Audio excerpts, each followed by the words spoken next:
With so much information about COVID-19 on the news, children can become overwhelmed and even fearful, especially if they have a medical condition. As a parent, you can help to manage your child's fears and anxiety.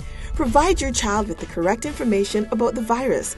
Remind them to wash their hands frequently with soap and water and to cover their cough and sneezes with a tissue or into their elbow. Monitor what your child sees about COVID-19, especially on social media, where the information may be misleading. Be aware of your own response. Instead of panicking or appearing anxious, reacting calmly could help to allay your child's fears and anxiety, and they too will model your behavior. Remember, how your child responds is dependent on you.